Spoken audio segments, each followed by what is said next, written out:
من الشیطان الرجیم بسم اللہ الرحمن الرحیم یوم یرون الملائکۃ لا بشری یومئذ للمجرمین ویقولون حجرا محجورا۔ آج کی تراویح میں آپ نے سورہ فرقان اور سورہ شعراء اور سورہ نمل کا ایک حصہ آپ نے سماعت فرمایا۔ آج دنیا میں جتنی بے حیائی ہے ان سب کا سبب لوگ نہیں جانتے کہ ان کو اس دنیا میں کیسے رہنا چاہیے۔ اللہ تعالیٰ نے سورہ نور کے اندر بتایا کہ مردوں کو کیسے رہنا چاہیے، عورتوں کو کیسے رہنا چاہیے، ان کے حدود متعین کیے، ہر چیز میں ان کے لباس کے بارے میں، ان کے زیورات کے بارے میں اور آپس میں ان کے میل ملاپ کے بارے میں، یہ سب اللہ تعالیٰ نے بتایا۔ آج جو کچھ ہم دنیا میں دیکھتے ہیں ان کی خلاف ورزی کرنے کی وجہ سے آج کتنے واقعات ہوتے ہیں آپ دیکھیے، بے پردگی کی وجہ سے، بے حیائی کی وجہ سے بہت شرمناک واقعات اور حادثات دنیا میں ہوتے ہیں۔ دنیا پریشان ہے کہ ان کو کیسے روکا جا سکتا ہے، ان کے تدارک کیسے ہو، لیکن لوگ اسلام کی طرف آنا نہیں چاہتے، اسلامی تعلیمات کو پسند نہیں کرتے اور انہیں اپنانا نہیں چاہتے۔ اللہ تعالیٰ نے ساری باتیں بتائیں۔ اللہ تعالیٰ نے عورتوں کو بتایا کہ ان کو کیسے چلنا چاہیے، ان کی نظریں کیسی رہنی چاہیے، ان کے قدم کیسے پڑنے چاہیے، یہ بھی بتایا۔ مردوں کو بھی بتایا کہ ان کی نظر کیسے رہنا چاہیے چلتے ہوئے، یہ بتایا۔ اور بناؤ سنگار کے بارے میں یعنی میک اپ کے بارے میں بتایا۔ اسلام ایسا خشک مذہب نہیں ہے کہ اس سے روکتا ہے عورت کو، کیونکہ عورت کی خواہش ہے، بننے سنورنے کی خواہش ہوتی ہے عورت کی، تو اللہ تعالیٰ اجازت دیتا ہے ایسے لوگوں کے سامنے تم اپنا بناؤ سنگار کرو جن سے تمہاری عزت کو، عصمت کو، عفت کو کوئی خطرہ نہیں ہے، ایسے لوگوں کے سامنے تم بناؤ سنگار کر سکتے ہو۔ لیکن جن سے تمہیں خطرہ ہے تمہاری عزت اور عفت کو، ان کے سامنے تم بناؤ سنگار کا اظہار نہ کرو اور ان کے سامنے تم پردے میں رہو اور اپنی ہر زینت کی چیز کو تم چھپا کر رکھو۔ جہاں بھی ایک بات آتی ہے وہ مرد عورت کے لیے مشترک ہوتی ہے، لیکن خصوصیت جب دینا چاہتا ہے قرآن تو عورتوں کو الگ سے اس کی تعلیم دیتا ہے۔ تو یہاں سورہ نور میں یہ بات بھی بتائی گئی۔ تو سورہ نور کے اختتام کے بعد بہت سی تعلیم ہے سورہ نور میں، ہم مختصر وقت میں ان سب کا احاطہ کر نہیں سکتے۔ اب سورہ فرقان کی طرف میں آتا ہوں۔ سورہ فرقان کا معنی یہ ہے کہ ایک ایسی روشنی جس سے آدمی حق اور باطل کے درمیان فیصلہ کر سکتا ہے، اندھیرے اور اجالے کا فیصلہ کر سکتا ہے، صحیح کیا ہے غلط کیا ہے اس کا فیصلہ کر سکتا ہے، اس کو فرقان کہتے ہیں۔ اسی لیے جنگ بدر کو اللہ تعالیٰ نے یوم الفرقان کہا کہ وہ ایسا دن تھا کہ لوگوں کو معلوم ہو گیا حق کیا ہے، ناحق کیا ہے، صحیح کیا ہے، غلط کیا ہے، یہ دنیا کو معلوم ہو گیا، اس لیے جنگ بدر کا نام یوم الفرقان ہے۔ تو اب یہاں سورہ فرقان میں ایسی بہت سی باتیں ہیں، 7 صفحے کی صورت ہے، صرف 7 صفحے کی، اس کی تعلیم دیکھ لیجئے، تشریح کا زیادہ وقت نہیں ہے۔ لوگ کہتے ہیں، لوگوں کی خواہش ہے کہ فرشتے ہماری اصلاح کے لیے، ہماری دعوت کے لیے کیوں نہیں آئے؟ اللہ تعالیٰ فرماتا ہے یوم یرون الملائکۃ لا بشری یومئذ للمجرمین، جس دن فرشتے ان کو نظر آئیں گے وہ ان کے لیے کوئی خوشی اور خوشخبری کا دن نہیں ہوگا گنہگاروں کے لیے، اور ان کے لیے وہ بہت ہی تباہی کا دن ہوگا اور عذاب کا دن ہوگا، یہ فرمایا۔ اور قیامت کے دن کیا ہوگا یہ فرمایا اللہ تعالیٰ نے، سب کو معلوم ہو جائے گا حق کیا ہے، ناحق کیا ہے، اور وہ دن جنہوں نے قیامت کا انکار کیا بہت سخت ہوگا ان کے لیے، اور ایسے سارے ظالم اپنے ہاتھوں کو دانتوں سے کاٹ رہے ہوں گے اور کہتے ہوں گے یا لیتنی اتخذت مع الرسول سبیلا، رسول کا جو راستہ تھا اس راستے کو کاش میں اختیار کیا ہوتا تو آج میرا یہ انجام ایسا نہیں ہوتا اور میری یہ حالت نہیں ہوتی۔ اور یہ بھی کہے گا آدمی یا ویلتا لیتنی لم اتخذ فلانا خلیلا، کاش میں فلاں کو دوست نہ بنایا ہوتا، کیونکہ آدمی دوست سے پہچانا جاتا ہے، یہ کہا جاتا ہے۔ تو آدمی کو دوست کی ضرورت ہے اس دنیا میں زندگی بسر کرنے کے لیے، تو پہلے اسے سوچنا چاہیے کہ ہمیں کیسے آدمی کو دوست بنانا چاہیے، یہ بہت ضروری ہے۔ آدمی کا دوست اس کی زندگی میں بہت بڑا رول ادا کرتا ہے، بہت بڑا کردار ادا کرتا ہے۔ اگر وہ دوست اچھا ہے، سمجھدار ہے، دیندار ہے تو آدمی کو اسی راستے پر چلائے گا، اور اگر وہ بے دین ہے، بد اخلاق ہے اور وہ سمجھتا نہیں ہے تو آدمی کو بگاڑ کر رکھ دے گا۔ یہ دنیا روز یہ تماشا دیکھتی ہے۔ دوستوں کا بڑا اثر پڑتا ہے آدمی کی زندگی میں۔ تو قیامت کے روز آدمی کہے گا کہ میں دنیا میں فلاں کا دوست تھا لیکن کاش میں ان کو دوست نہ بنایا ہوتا تو آج میرا یہ عبرتناک انجام نہ ہوتا۔ لقد اضلنی عن الذکر بعد اذ جاءنی، جبکہ نصیحت میرے سامنے آئی لیکن میں پھر بھی گمراہ رہا اپنے دوست کی وجہ سے۔ اور اللہ تعالیٰ فرماتا ہے کہ شیطان ہمیشہ انسان کو ذلیل اور رسوا کرنا چاہتا ہے۔ اور دوسری طرف دیکھیے رسول اللہ صلی اللہ علیہ وسلم ہماری بڑی سب کی شفاعت کرنے والے ہیں، سفارش کرنے والے ہیں۔ یہ ہمارا ایمان ہے، ہمارا عقیدہ ہے اور صحیح ہے، لیکن کس کی سفارش کریں گے؟ یہ دیکھیے رسول اللہ صلی اللہ علیہ وسلم فرمائیں گے ان قوم اتخذوا هذا القرآن مہجورا، فرمائیں گے اس قرآن کو میری اس قوم نے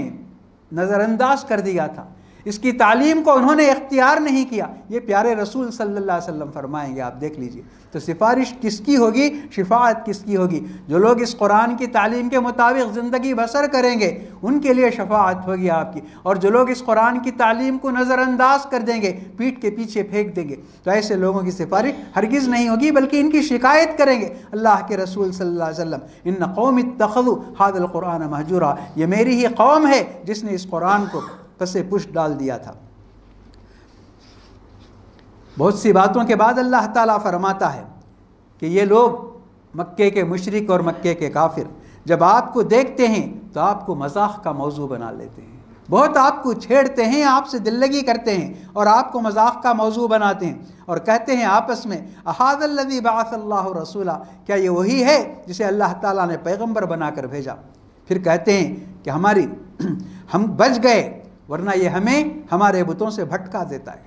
اس قسم کی بہت سی باتیں وہ کہیں گے تو اللہ کے رسول صلی اللہ علیہ وسلم کو تعجب ہوتا ہے کہ یہ لوگ حق کو کیوں نہیں سمجھتے، حق کو کیوں نہیں پہچانتے، دنیا کی حقیقت سے آگاہ کیوں نہیں ہیں، یہ کیسے لوگ ہیں؟ تو اللہ تعالیٰ اس کا جواب دیتا ہے ام تحسب ان اکثرهم یسمعون او یعقلون، کیا آپ سمجھتے ہیں کہ اکثر لوگ سنتے ہیں اور سمجھتے ہیں؟ نہیں، یہ لوگ جانور ہیں۔ پھر کہتا ہے نہیں، جانور بھی نہیں ہے، یہ جانور سے بھی زیادہ بھٹکے ہوئے ہیں، کہتا ہے اللہ تعالیٰ انہم الا کالانعام، نہیں یہ لوگ جانوروں کے مانند ہیں، جانور بھی نہیں، بل ہم اضل سبیلا، یہ جانور سے بھی زیادہ بھٹکے ہوئے ہیں، کیونکہ جانور اپنے مالک کے گھر کو پہچانتا ہے، اپنے مالک کے در کو پہچانتا ہے، یہ لوگ یہ بھی نہیں پہچانتے۔ پھر اس میں سورہ فرقان ہی میں اللہ تعالیٰ نیک لوگوں کی پہچان بتاتا ہے، ترجمہ سن لیجئے، فرماتا ہے اللہ تعالیٰ اللہ کے نیک بندے وہ ہیں جو زمین میں عاجزی کے ساتھ چلتے ہیں، اکڑ کر نہیں چلتے۔ وَإِذَا خَاطَبَهُمُ الْجَاهِلُونَ قَالُوا سَلَامًا، اور وہ بیکار کی بحثوں میں الجھتے نہیں، کوئی انہیں چھیڑتا ہے، بحث کرتا ہے تو یہ سلام کر کے آگے بڑھ جاتے ہیں۔ وَالَّذِينَ يَبِيتُونَ لِرَبِّهِمْ سُجَّدًا وَقِيَامًا، ان کی پوری رات نیند میں نہیں بسر ہوتی بلکہ یہ نماز کے لیے بھی وقت نکالتے ہیں۔ اور یہ لوگ کہتے ہیں اپنی دعاؤں میں ربنا اصرف عنا عذاب جہنم، اے ہمارے پروردگار جہنم کے عذاب کو تو ہم سے پھیر دے، کیونکہ اس کا عذاب بہت ہی تکلیف دہ اور جہنم بہت برا ٹھکانہ ہے۔ اور یہ لوگ جب خرچ کرتے ہیں تو اسراف بھی نہیں کرتے، بخیلی بھی نہیں کرتے۔ دیکھیے ہر جگہ یہ بات آئی، اللہ تعالیٰ نے بتائی، خرچ کرنے کے آداب اور خرچ کرنے کا سلیقہ بھی اللہ تعالیٰ سکھاتا ہے۔ ایسا نہیں کہ جو کچھ اس کے پاس ہے سب خرچ کر کے وہ محتاج بن جائے، یہ بھی اللہ تعالیٰ کو پسند نہیں ہے۔ اور جن کے پاس دولت ہے وہ ساری دولت کو جمع کر کے رکھیں اور کسی ضرورت مند کی مدد نہ کریں، یہ بھی اللہ تعالیٰ کو پسند نہیں ہے۔ تو فرماتا ہے یہ وہ لوگ ہیں جو اسراف بھی نہیں کرتے اور بخیلی بھی نہیں کرتے، وَكَانَ بَيْنَ ذَلِكَ قَوَامًا، دونوں کے درمیان ان کا راستہ ہے۔ وَالَّذِينَ لَا يَدْعُونَ مَعَ اللَّهِ إِلَٰهًا آخَرَ، اور یہ وہ لوگ ہیں جو اللہ کے ساتھ دوسرے معبود کو بلاتے نہیں، اور یہ لوگ قتل نہیں کرتے کسی جان کو جسے اللہ تعالیٰ نے حرام قرار دیا ہے۔ دیکھیے یہ سب مومن کی پہچان اللہ تعالیٰ بتاتا ہے، یہ صرف مومن کی پہچان نہیں، اللہ تعالیٰ کہتا ہے میرے بندے جن پر میری رحمت ہے، یہ میرے بندے ہیں جو زمین میں اس طرح زندگی بسر کرتے ہیں، کسی جان کو وہ نقصان نہیں پہنچاتے اور وہ کسی کو قتل نہیں کرتے۔ تو پھر بھی دنیا سمجھے بغیر جو کچھ اس دنیا میں فساد ہے، بگاڑ ہے، قتل خونریزی ہے، ان سب کا الزام مسلمانوں کے سر پر عائد کرتی ہے دنیا۔ جو سچا مسلمان ہے وہ ایسا ہرگز نہیں کر سکتا، اس لیے ہر مسلمان کو اسلام کی تعلیم اور قرآن کے احکام پہنچائیے کہ ایک مسلمان کے لیے سب سے بڑا گناہ اور سب سے بڑا جرم کسی دوسرے انسان کا خون بہانا، اللہ تعالیٰ نے یہ بھی نہیں کہا کہ صرف مسلمان کا، بلکہ کہا جان، کسی بھی جان کو نقصان پہنچانا اور اس کا خون بہانا پوری انسانیت کا خون بہانا ہے، یہ اللہ تعالیٰ نے فرمایا۔ تو صحیح معنی میں مسلمان ہوگا ایسا کر نہیں سکتا۔ اور یہ لوگ زنا نہیں کرتے، کیونکہ یہ لوگ جانتے ہیں کہ ایسا جاننے کے بعد اگر کیا جائے گا تو قیامت کے روز اس کا گناہ دگنا ہوگا اور آدمی کو جہنم میں ہمیشہ رہنا ہوگا۔ یہ سب بتانے کے بعد اللہ تعالیٰ فرماتا ہے انسان ہے، انسان سے غلطی ہو جاتی ہے،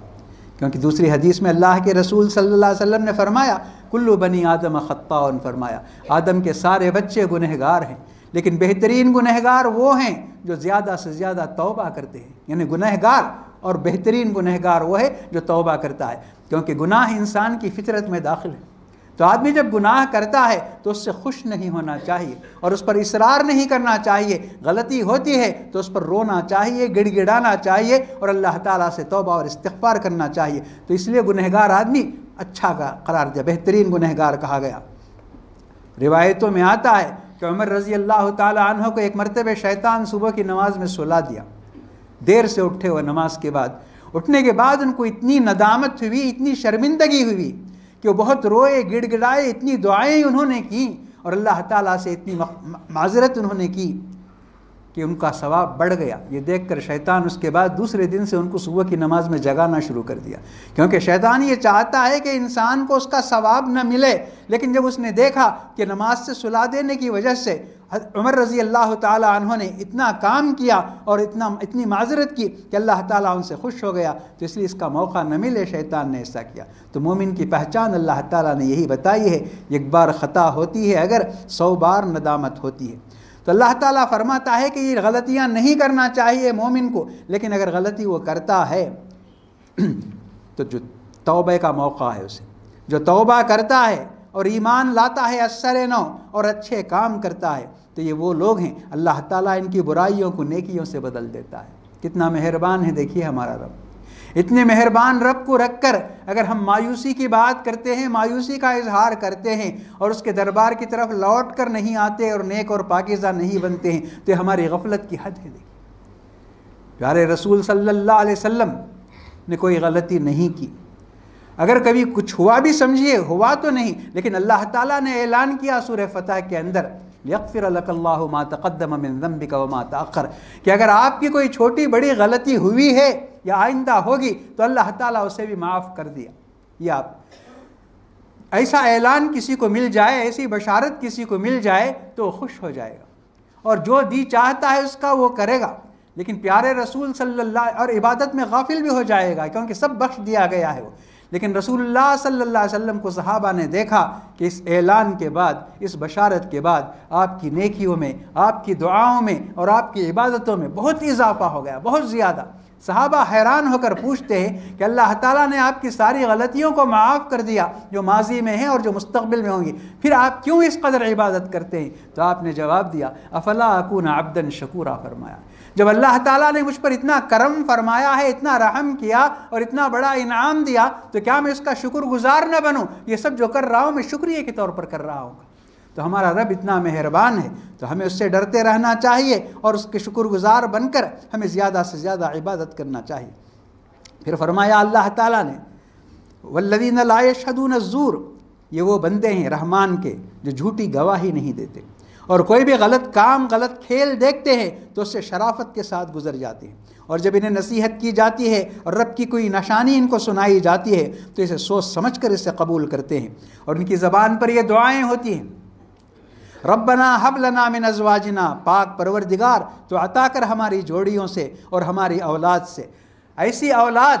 اور ایسا خاندان جو ہماری آنکھوں کی ٹھنڈک بنے، وجعلنا للمتقین اماما، اور ہمیں نیک لوگوں کے ہمارا راستہ، نیک لوگوں کا راستہ بنا دے دو۔ یہ ان کی زبان پر دعا ہوتی ہے۔ تو اللہ تعالیٰ فرماتا ہے جو لوگ ایسی زندگی بسر کریں گے اس روئے زمین پر، اولئک یجزون الغرفۃ، جنت کا جو سب سے اونچا درجہ ہے ان کے حصے میں آئے گا ان کے صبر کی وجہ سے، ویلقون فیہا تحیۃ وسلاما، اور ہر طرف سے ان کو مبارکباد ملے گی اور سلامتی کی آواز آئے گی ان کے کانوں میں، اور یہ ہمیشہ ہمیشہ رہیں گے اور ان کا ٹھکانہ بہت اچھا اور بابرکت ہوگا۔ اور آخری آیت میں سورہ فرقان کی فرماتا ہے اللہ تعالیٰ اے محمد صلی اللہ علیہ وسلم آپ سنا دیجئے ان کو، ما یعبؤ بکم ربی لولا دعاؤکم، تم کسی غرور میں مبتلا نہ ہو جاؤ کہ ہم انسان ہیں، ہم اشرف المخلوقات ہیں، اس غرور میں تم مبتلا نہ ہو جاؤ، اللہ تعالیٰ خود ہی ہم پر رحم کا کرم کا معاملہ فرمائے گا، ایسا مت سوچو۔ اگر تمہارا بلانا نہ ہو، تمہاری دعا نہ ہو، تو اللہ تعالیٰ تمہاری طرف دیکھے گا بھی نہیں، یہ سنا دیجیے آپ، کیونکہ اللہ تعالیٰ کی مخلوق اس سرزمین میں بے حد و حساب ہے۔ خود اللہ تعالیٰ نے فرمایا وما یعلم جنود ربک الا ھو، اللہ تعالیٰ کی کتنی مخلوق اس سرزمین کے اندر، اس دنیا میں، اس دنیا نہیں کئی دنیایں ہیں، ان دنیاؤں کے اندر اللہ تعالیٰ کی کتنی مخلوق ہے، کوئی بھی نہیں جانتا اللہ کے سوا، وما یعلم جنود ربک الا ھو۔ تو اللہ تعالیٰ فرماتا ہے کہ دنیا میں صرف انسان ہی نہیں ہے، بے شمار مخلوق ہے، اگر تم بلاؤ گے، تم یاد کرو گے، اللہ تعالیٰ تمہاری سنے گا اور تمہاری دعا کو قبول کرے گا۔ اذکرونی اذکرکم، تم مجھے یاد کرو میں تمہیں یاد کروں گا، اور اگر تم نے مجھے بھلا دیا تو میں بھی تم کو بھول جاؤں گا، یہ اللہ تعالیٰ فرماتا ہے۔ تو آج کچھ ایسی ہی کیفیت ہے، سمجھیے کہ ہم اللہ تعالیٰ کو بھولے ہوئے ہیں، ایسی بات نہیں ہونا چاہیے، ورنہ ہم پر جو گزرتی ہے اس دنیا میں ایسا کبھی نہیں ہوتا، اللہ تعالیٰ ہم پر بڑا مہربان ہے۔ اس کے بعد کی سورت جو پڑھی گئی یہ سورہ شعراء ہے، اس کا نام شعراء ہے، شعراء کا معنی وہی ہے شاعر، شاعروں کی جماعت۔ تو صرف 3 آیتیں اس سے متعلق ہیں، کیونکہ عرب کے لوگ آپ کو شاعر کہتے تھے، رسول اللہ صلی اللہ علیہ وسلم کو شاعر کہتے تھے، اور قرآن کو شعر کا ایک مجموعہ ہے، ایسی بات کہتے تھے۔ تو اللہ تعالیٰ نے 3 آیتوں کے اندر بتایا کہ تم سوچ لو اور غور سے دیکھو، شاعر میں اور پیغمبر میں بہت بڑا فرق ہے۔ شاعر وہ ہے جو زمین کی بھی بات کرتا ہے، آسمان کی بھی بات کرتا ہے، اور بڑے بڑے دعوے کرتا ہے اور اس پر عمل نہیں کرتا ہو، وَأَنَّهُمْ يَقُولُونَ مَا لَا يَفْعَلُونَ، بڑے دعوے کرتا ہے، عمل نہیں کرتا، اس کا عمل الگ ہوتا ہے، اس کا قول الگ ہوتا ہے۔ اور پھر شاعر کے ساتھ جو لوگ ہیں واہ واہ کرنے والے، یہ سب بھٹکے ہوئے لوگ ہیں۔ اور یہاں دیکھیے یہ پیغمبر ہیں، سب سے پہلے عمل کرتے ہیں اور اس کے بعد حکم دیتے ہیں، جو بھی بات آتی ہے عمل پہلے اس کے بعد قول، یہ فرق بتاتا ہے اللہ تعالیٰ۔ لیکن اس صورت کے مضامین میں کیا ہے؟ اللہ تعالیٰ نے بتایا کہ کچھ ایسے جرائم ہیں، کچھ ایسے گناہ ہیں، جب انسان ان کا ارتکاب کرتے ہیں تو اللہ تعالیٰ کا عذاب آسمان سے نازل ہوتا ہے، زمین سے ابلتا ہے اللہ تعالیٰ کا عذاب۔ ایک آیت میں اللہ تعالیٰ نے سورہ اعراف کے اندر بتایا وَلَوْ أَنَّ أَهْلَ الْقُرَىٰ آمَنُوا وَاتَّقَوْا لَفَتَحْنَا عَلَيْهِمْ بَرَكَاتٍ مِّنَ السَّمَاءِ، اگر کسی بھی بستی کے لوگ ایمان لائیں گے اور اللہ کی ذات پر پورا بھروسہ رکھیں گے اور اللہ تعالیٰ کے احکام کی پابندی کریں گے اور نافرمانی ہرگز نہیں کریں گے، لفتحنا علیہم برکات من السماء والارض، ہم برکتوں کے دروازے کھول دیں گے آسمان سے بھی زمین سے بھی۔ اللہ تعالیٰ نے فرمایا زمین سے بھی برکتوں کے دروازے کھول دیں گے، آسمان سے بھی کھول دیں گے۔ اب یہاں سورہ شعراء میں جو بات اللہ تعالیٰ بتا رہا ہے، کچھ ایسے گناہ ہیں جب انسان ان گناہوں کا ارتکاب کرتا ہے تو آسمانی عذاب اس کے اوپر آتا ہے اور زمین سے بھی اسے عذاب ملتا ہے۔ تو ان جرائم کے بارے میں سمجھ لیجئے 7 جرائم کا ذکر کرتا ہے اللہ تعالیٰ سورہ شعراء میں۔ پہلا جرم یہ ہے کہ انسان اپنی حقیقت کو بھول جائے اور انسان اپنے پیدا کرنے والے کو بھول جائے اور اپنے آپ کو سب کچھ سمجھے اور اپنے آپ کو بڑا سمجھے اور پیدا کرنے والے کا انکار کرے، یہ سب سے بڑا جرم ہے۔ آدمی کو معلوم ہونا چاہیے کہ وہ کتنا مجبور ہے، اسے معلوم ہونا چاہیے اس کے پاس بے شمار چیزیں ہیں، لیکن اس کی جو جان ہے وہ جان پر اس کی قدرت نہیں۔ یہ سمجھنے کے لیے کافی ہے کہ انسان سے بڑی ایک طاقت ہے، یہ سمجھنے کے لیے، کیونکہ اس کی جان پر اسے قدرت نہیں ہے، وہ کہہ نہیں سکتا کہ یہ کب تک رہے گی، اور وہ اگر چاہتا ہے میں زیادہ دن رہوں، میں 100 سال رہوں، اس سے زیادہ رہوں، یہ اس کے بس کی بات نہیں ہے، اس کے اختیار میں نہیں ہے۔ اس سے معلوم ہوتا ہے کہ انسان کے بس میں یہ نہیں ہے، انسان مجبور ہے، انسان مختار نہیں ہے۔ تو جس کے ہاتھ میں اس کی جان ہے اس کی طاقت سب سے بڑی ہے، یہ انسان کو سمجھنا چاہیے۔ اور اللہ تعالیٰ انسان کو بہت سی چیزیں دیتا ہے، نعمتیں عطا فرماتا ہے، ان نعمتوں کے اندر دولت بھی ہے، علم بھی ہے، طاقت بھی ہے، ہنر بھی ہے، امانت بھی ہے، دیانت بھی ہے۔ یہ سب اس لیے ہے کہ جن کے پاس وہ چیز نہیں ہے ان کی خدمت کی جائے۔ یہ غور سے دیکھ لیجیے آپ، جن کے پاس وہ چیز نہیں ہے ان کی خدمت کی جائے۔ علم اگر دیتا ہے اللہ تعالیٰ تو ان کی خدمت جن کے پاس علم نہیں ہے، جن کو دولت دیتا ہے اللہ تعالیٰ ان کی خدمت کی جائے جن کے پاس دولت نہیں ہے، طاقت دیتا ہے اللہ تعالیٰ کمزور انسانوں کی خدمت کرنے کے لیے، کوئی ہنر دیتا ہے، کوئی بھی چیز اللہ تعالیٰ دیتا ہے، صحت دیتا ہے تو بیماروں کی خدمت کے لیے، یہ چیز ہے۔ اگر آدمی ایسا کرے گا تو دنیا کے اندر امن رہے گا، دنیا کے اندر انصاف رہے گا۔ اور اگر ہم علم لے کر علم والوں کے ساتھ مقابلہ کریں گے، آج ہوتا یہی ہے، علم والے علم والوں کو چیلنج کرتے ہیں، دولت والے دولت والوں کو چیلنج کرتے ہیں کہ ان کا گھر اس سے بڑا ہے تو میں اس سے بڑا گھر بناؤں گا، ان کی کار اس سے بڑی ہے تو میری کار اس سے بڑی ہوگی، اور طاقت والے ایک دوسرے کو چیلنج کرتے ہیں، میں تمہیں گراؤں گا، میں تمہیں پھنساؤں گا، اس قسم کی بات کرتے ہیں۔ اس کے لیے اللہ تعالیٰ نے علم نہیں دیا، دولت نہیں دی، طاقت نہیں دی، صحت نہیں دی، بلکہ اس لیے دیا کہ آپ تلاش کرو ایسے لوگوں کو جن کے پاس علم نہیں ہے، ان کی خدمت کرو، جن کے پاس دولت نہیں ہے ان کی تم مدد کرو، جن کے پاس صحت نہیں ہے ان کے کام آؤ تم، اس لیے اللہ تعالیٰ نے دیا۔ تو یہاں اس صورت میں بتایا اللہ تعالیٰ نے کہ وہ لوگ ہیں، پہلی قوم وہ ہے، پہلی اور دوسری قوم وہ ہے، انہوں نے اپنے پیدا کرنے والے کو بھلا دیا۔ پیدا کرنے والے کو ہمیشہ یاد رکھنا چاہیے، اور پیدا کرنے والا ہے، اس کی دلیل یہی کہ یہ جان ہماری قدرت میں نہیں ہے، ہمارے قبضے میں نہیں ہے، ہم جتنا زندہ رہنا چاہیں ہم رہ ہی نہیں سکتے، ہماری خواہش ہوگی 100 سال جئیں، اس سے بڑھ کر جئیں، تو کیا یہ ممکن ہے؟ ہرگز ممکن نہیں ہے۔ ہمیں خود پتہ نہیں ہے کہ جان کب نکلے گی، کیسے نکلے گی، تو اس سے معلوم ہوتا ہے کہ ایک بڑی طاقت ہے، اس کے قبضے قدرت میں یہ جان ہے، اس کے احکام اور اس کی مرضی کے مطابق ہمیں زندگی بسر کرنا ہے۔ جو لوگ اسے بھول کر اپنے آپ کو بڑا سمجھ لیں گے حکومت کی وجہ سے، طاقت کی وجہ سے، دولت کی وجہ سے، علم کی وجہ سے، تو اللہ تعالیٰ ان کو ایسی عبرتناک سزا دیتا ہے۔ ایک یہ بتایا، اور دوسری بات یہ بتایا اللہ تعالیٰ نے، جو لوگ اللہ کے بنائے ہوئے انسانوں کو حسب نسب کی وجہ سے یا ان کے پیشے کی وجہ سے چھوٹا سمجھتے ہیں، حقیر سمجھتے ہیں، ذلیل سمجھتے ہیں، یہ بھی اللہ تعالیٰ کو سخت ناپسند ہے۔ ایسا سمجھنا یہ بھی آسمانی عذاب کو دعوت دیتا ہے، اور طاقت کے ذریعے آدمی ظالم بن کر سب کو دباتا رہے اور سب پر ظلم کرتا رہے اور حقوق کو پامال کرتا رہے، یہ بھی آسمانی عذاب کو دعوت دیتا ہے۔ اور پھر ہنر دیتا ہے اللہ تعالیٰ، تو یہ ہنر بھی انسانیت کی خدمت کے لیے ہے، یہ مغرور بننے کے لیے نہیں ہے۔ اور چھٹا جرم بد اخلاقی، اپنی جنسی خواہش کے لیے آدمی غیر فطری طریقے کو اختیار کرتا ہے، بہت ہی شرمناک طریقوں کو اختیار کرتا ہے، تو اس کی وجہ سے بھی اللہ تعالیٰ کا عذاب، آسمان کا عذاب زمین کے انسانوں پر آتا ہے۔ اور آخری بات جو اللہ تعالیٰ نے بتائی، معاملات کے اندر، معاشرے کے اندر آدمی ناپ تول میں کمی، لوگوں کو دھوکہ، فریب، خیانت، غلط طریقے سے دولت کمانا، دھوکے کے ذریعے، فریب کے ذریعے دولت کماتا ہے، تو یہ چیز بھی اللہ تعالیٰ کو اتنی ناپسند ہے کہ آسمانی عذاب کو دعوت دیتی ہے۔ تو ایسے 7 جرائم کا اللہ تبارک و تعالیٰ نے سورہ شعراء کے اندر ذکر کیا ہے۔ آج آپ دیکھ لیجئے یہ 7 جرائم میں کون سا جرم ہے جو اس ملک میں اور اس دنیا میں نہیں ہو رہا ہے۔ اب ان سب کو ختم کیے بغیر ہم اللہ تعالیٰ کی رحمت کی امید کریں گے تو یہ کیسے مناسب ہے؟ آپ دیکھیے، کیا یہ انصاف کی بات ہے؟ اللہ تعالیٰ تو یہ فرماتا ہے کہ تم ان جرائم کو ختم کر دو، ان گناہوں کو تم ختم کرو، ان معصیت سے بچاؤ، پھر اللہ تعالیٰ کی رحمت آئے گی، اللہ تعالیٰ کی مدد آئے گی۔ تو ایک جگہ ایک حدیث میں اللہ کے رسول صلی اللہ علیہ وسلم نے فرمایا، جیسے تمہارے اعمال ہوں گے ویسے ہی تمہارے حکمران ہوں گے۔ اگر تم اپنے حکمرانوں کو بدلنا چاہتے ہو تو اپنے اعمال کو بدلو۔ تو یہی دیکھنا ہے، اگر ہم اپنے اعمال کو بدلیں گے، اللہ تعالیٰ نے جو طریقہ ہمیں بتایا ہے زندگی بسر کرنے کا،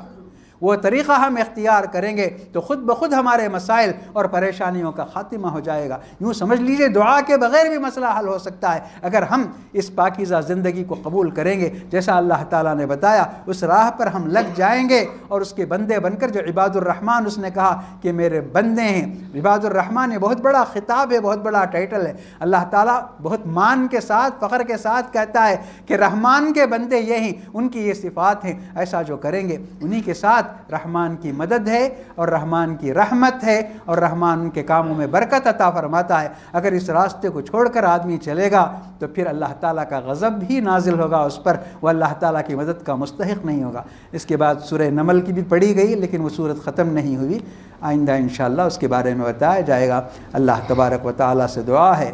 کہ ہمیں کہنے والے اور سننے والے سے زیادہ عمل کرنے والا بنائے، اور یہ قرآن ہماری زندگیوں میں رہنما بن کر، ہمارا دستور بن کر، ہمیں راستہ دکھانے والی کتاب بن جائے۔ ہمارا ہر کام اللہ تعالیٰ کی کتاب اور رسول اللہ صلی اللہ علیہ وسلم کی سنت کے مطابق انجام پائے، تب یقیناً ہم اللہ تعالیٰ کی